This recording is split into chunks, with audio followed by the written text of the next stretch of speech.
Hello everybody, welcome back to my channel, or welcome if you are new. Today I am sharing 3 delicious and easy dinner recipes.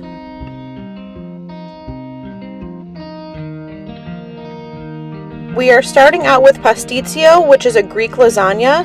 I have mentioned in previous videos that half of my family is Greek, so I always love to incorporate those flavors when I get the chance to.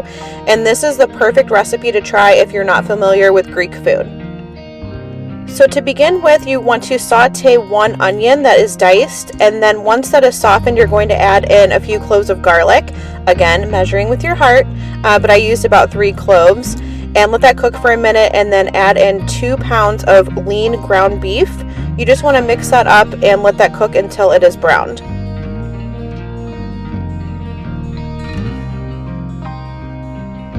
So once your meat is browned, you do want to drain off any excess fat, and then you're going to start adding in the seasonings. So to this, I added salt, pepper, and cinnamon powder. I know that it sounds weird, but you have to trust me. There is something about the cinnamon with the ground beef and tomato that is just amazing. And it really sets this dish apart, so you really have to add it. So then to that, you're going to add in a 28-ounce can of crushed tomatoes, some tomato paste, and then I'm also going to add in a whole cinnamon stick. I do also add in about half of that can of water, so that way it can cook down for a little bit longer. Now, if you're in a hurry and you don't want to let this simmer for too long, I would add less water. By doing this and having it over medium heat, it cooked for about 45 minutes, which was perfect for me because I was cooking this a little bit earlier in the day to have ready for the dish. But if you are in a time crunch, I would just add less water. This is what you want it to look like when it's finished cooking. You want it to be a thicker sauce. I did almost forget to mention that I did add in about a teaspoon of sugar as well. But I will have the whole recipe linked down in the description box below, so if you need measurements, they are there. Now for the pasta layer of the dish, I did use 1 pound of penne pasta. Traditional Greek pastitsio uses a Greek bucatini noodle, which is like a long tubular noodle, but that can be very difficult to find. So for the sake of this video, I did use the penne, which is a perfect substitute. To that, you're going to add in 4 ounces of finely shredded pecorino romano cheese and then 2 egg whites. And again, traditional Greek pastitsio uses a Greek cheese, but that can be very expensive and very hard to find. So I found that substituting the pecorino romano still gives it amazing flavor, and it's just a lot more accessible. The last step is just going to be preparing the bechamel topping of the pastitsio. This could be comparable to like traditional lasagna, like the ricotta cheese part, but obviously it's different because it's a bechamel and not ricotta, but that's what you can kind of compare it to. But all you're going to do is melt down some butter and add flour to make a roux.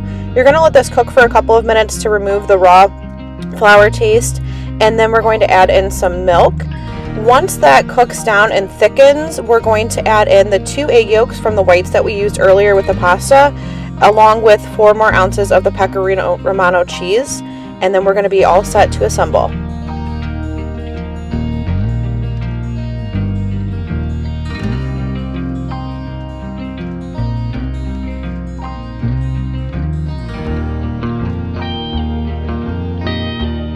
I did almost forget to mention that you're also going to add in a little bit of nutmeg and salt to the bechamel as well.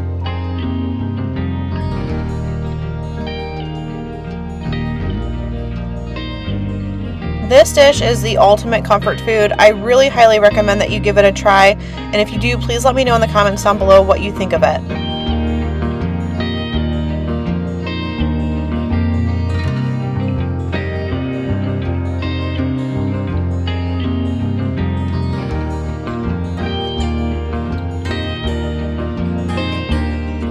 So you're just going to take a 13 by 9 inch pan. I did spray it with some nonstick spray, and then the bottom layer is going to be your pasta. Then we're going to top it with the meat mixture. Make sure that you remove that cinnamon stick before you do that. And then the final layer is the bechamel. So it's very traditional for Greek pastitsio to leave it layered like this.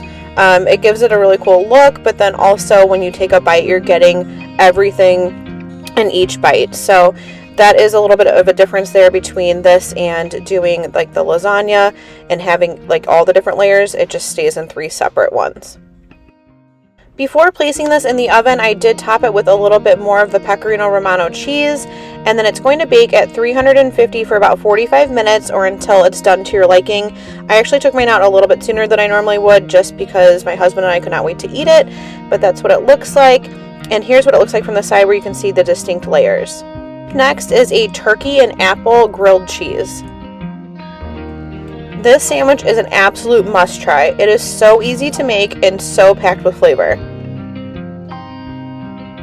This sandwich is so easy to make. You only have to prep a couple of things, and one of them is to caramelize some onions. So I'm doing that now in a little bit of oil over medium heat.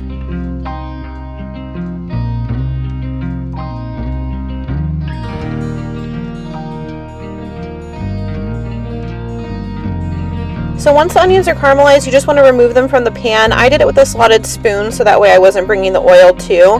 And then you're going to add in a little bit of apple jelly. And I know this sounds crazy, but the flavor combination of these together is just amazing. And I did add a little bit of salt too. So once your onion jam is ready to go, all you have to do is assemble the sandwich. So I'm starting out with some Gouda cheese. You could also use like a white cheddar, I think would be really good here. And you're just going to put that down on your bread, top it with your onions, and then whatever your favorite deli turkey is, and some thinly sliced Granny Smith apples, and then you're going to top it with your other piece of cheese and the bread. So I really recommend using a very hearty bread here because that like onion jam that we made does like kind of start to melt. So you want a good crusty bread that can stand up to that. So you are going to butter each side and then cook it over about medium heat until it's done to your liking. And I'm telling you, you have to try this.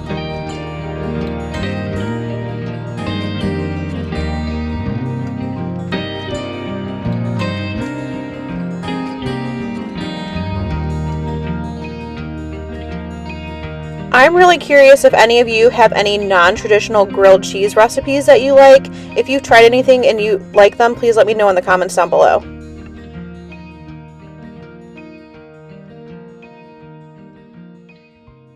So once that came out of the pan, I just sliced it in half and I was ready to go. I think serving this with like a side salad, it makes a perfect weeknight dinner. It's really quick, but it's a different take on a grilled cheese and the flavor is out of this world.